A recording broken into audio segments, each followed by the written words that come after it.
I'm here with Alexander Mercouris, editor-in-chief of the Duran. Alexander, let me read you a story via the BBC on the crypto AG scandal that has shaken Switzerland. The title of the article is Swiss Crypto AG Spying Scandal Shakes Reputation for Neutrality.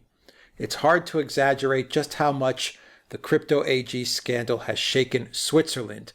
For decades, US and German intelligence used the Swiss company's encoding devices to spy on other countries, and the revelations this week have provoked outrage. From the Cold War into the 2000s, Crypto AG sold the devices to more than 120 governments worldwide. The machines were encrypted, but it emerged this week that the CIA and Germany's BND had rigged the devices so they could crack the codes and intercept thousands of messages. Rumors had circulated in the past, but now everybody knows. All right, Alexander, so Crypto AG had these devices, and it looks like the spy agencies had a back door into them, and they were spying on the near 120 countries that were using Crypto AG's encryption devices.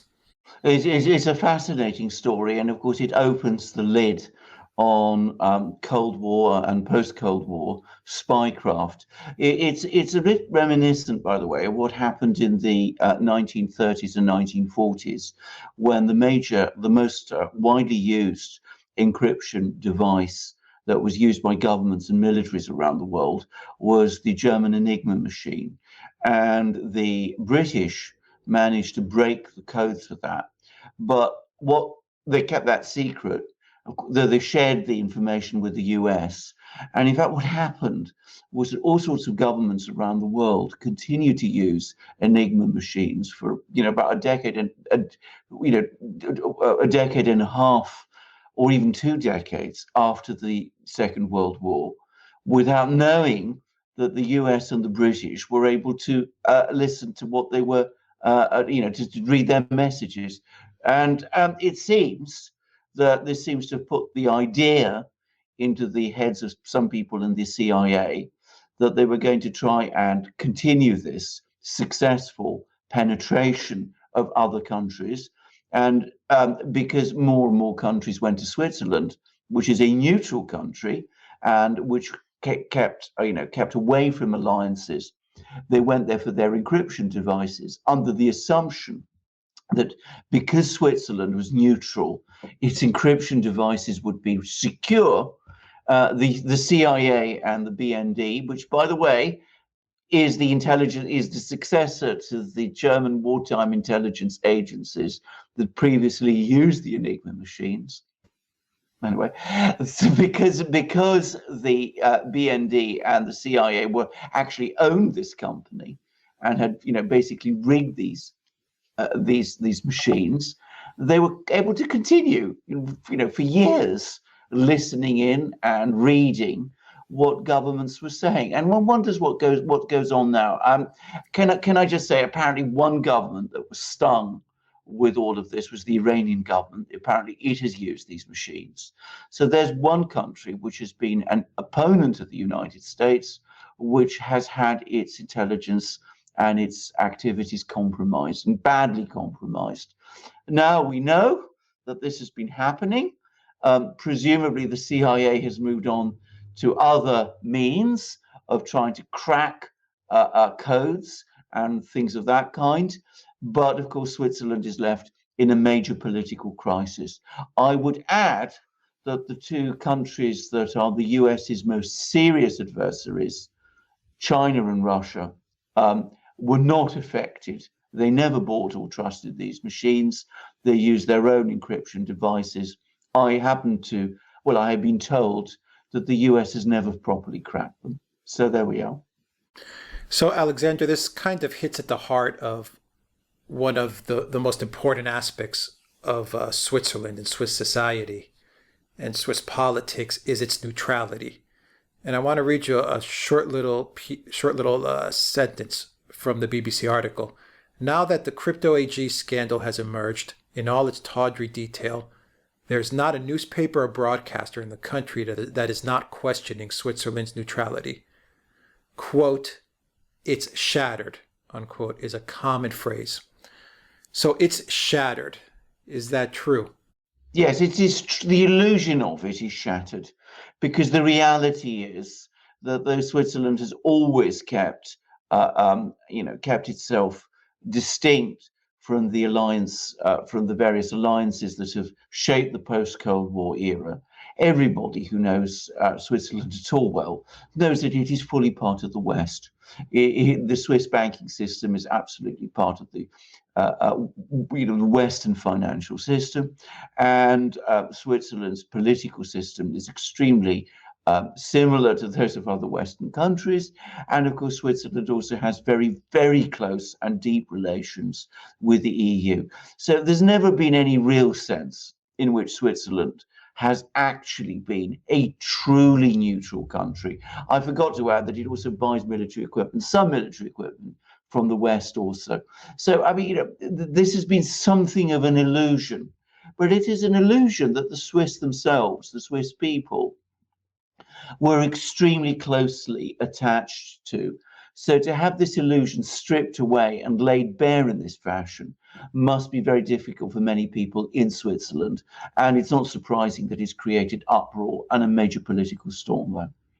Yeah, you've also had kind of the mystique of Switzerland not being a corrupt country. That's also been really shattered here as well, because the guy that was running Crypto AG, Casper Villager, was also the defense minister at a point in time in the 1990s. And then he moved over to sell these flawed encryption machines, which were essentially spy vehicles for the US and Germany. So once again, you're seeing this military-industrial complex in bed with the government. You're seeing these rotating doors between defense ministers and CEOs of these MIC companies, or these tech companies, communication companies, working hand in glove with the spy agencies, the intel agencies, the weapons manufacturers. So once again, you're seeing that Switzerland, while people may think of Switzerland, and I certainly did and do, as a country which corruption has not, really seeped into the system. Yes. You get this scandal and you say, you know what, they're no different than a Greece, they're not than a US. Yeah, they're not. Well, they're different. Switzerland is not as endemically corrupt as some countries are, but as I said, ultimately, Right, it's at different levels. But it's a different level. There it is, though. You're seeing corruption. Corruption. Can I also say something about Switzerland, which is, of course, that it is actually politically and economically very close to Germany. By the way, it also was during the Second World War. I mean, I don't want to minimize Swiss neutrality during the Second World War. The Swiss did actually keep a considerable distance from the Germans during the Second World War, but they always had to be extremely careful, because ultimately Swiss society and Germany are very interconnected with each other. And can I just say, it's not surprising that the BND, the German intelligence agency, was involved in all this activity. I suspect that it was through them that the United States got into Switzerland and was able to set up this connection with this Swiss company, Crypto AG, and also with the Swiss political class, because the Germans have always had very strong connections, both with Swiss industry and Swiss finance, and also with Switzerland's political class also. So it's a tawdry and ugly picture. I have to say, it didn't surprise me when I heard about this.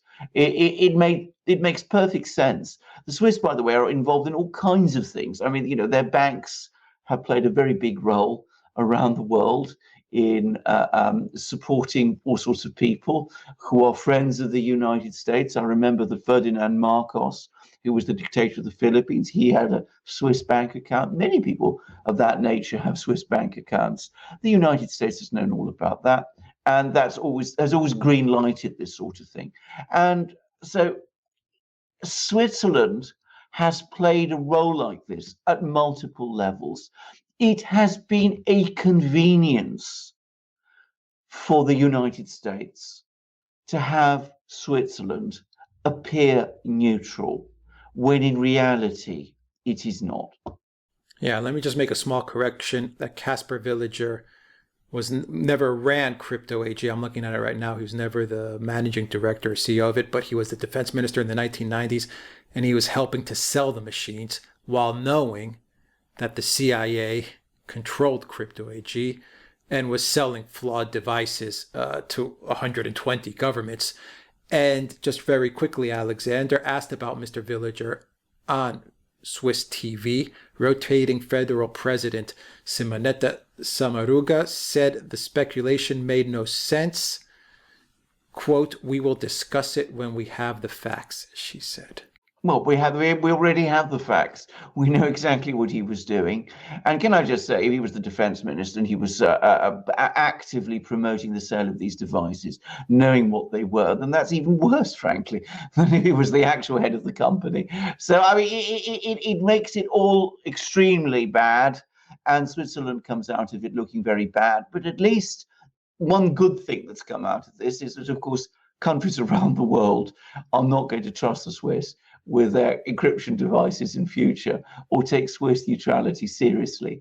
And the Swiss people themselves will know a bit better the realities about what their country does. I should say Swiss neutrality is not a total dead letter. There are institutions like the Swiss Red Cross, for example, which, to my knowledge, do try to maintain a certain distance from the great powers. And they do get some kind of support from being in Switzerland, which enables them to do that. So one mustn't, say that it's a complete and total fiction, but it has been largely a fiction. And it's a good thing, if you like, that the mask has now been pulled. All right, Alexander Mercouris, editor-in-chief of the Duran. Thank you very much, guys. If you like this video, click on the subscribe button down below, hit on that notifications bell, and smash that like button. Also, donate to us on PayPal, Patreon, and Subscribestar. Your donation helps out this channel a whole lot, and we really need your help because we are demonetized all the time. And also go to the Duran shop and pick up some merchandise. That also helps out this channel a whole lot, like the polo that Alexander is wearing today as we film this video, tonight as we film this video. Tonight as we film this video, because of course it is the most stylish thing you can wear on a night out if you are really wanting to make a big splash. I have done so, and I can say that with absolute confidence. I was recently doing it in Berlin, where, believe me, it can be a very stylish city in places. So you have these amazing polo shirts, which you can find in our shop, the best polo shirts you will find anywhere, 100% cotton, extremely comfortable, extremely stylish. They fit amazingly. They're the joy to wear and a joy to be seen in. And it's not just polo shirts. You'll also find long sleeve t-shirts and short sleeve t-shirts, also are 100% cotton, also of the same quality. You'll find V-neck shirts as well. You'll find hats, hoodies, and stickers. You'll also find our famous and celebrated magic mugs, like the one that I'm drinking from at the moment. Beautifully made, incredibly stylish, light and strong, and as good as new, even though I've been drinking from it for over a year now. So that gives you an idea of the wonderful things we have in our shop. We also have, by the way, ebooks where you can see our further thoughts on topics like Russiagate, Ukrainegate, Brexit, Epstein. They're all there. So support the Duran. As Alex rightly said, we are always under pressure. We have our subscribers, taken from us. I recently met somebody who said that he'd been desubscribed 3 times without him knowing about it. So we have problems with our subscribers. We have problems with demonetization. Though we're very careful to say things that we are, confident about, and we don't engage in wild or crazy speculations, and yet they're still trying to restrict us in every way they can. So if you like our commentary, if you want to support our site, and at the same time, if you want to earn these wonderful things that you can find on our shop, then come to our shop, buy these great things, support the Duran, and Alex will tell you how. Just go to the duranshop.com. You'll find the link in the description box down below. Alexander Mercouris, editor-in-chief of the Duran. Thank you very much. Until next time, everybody, take care.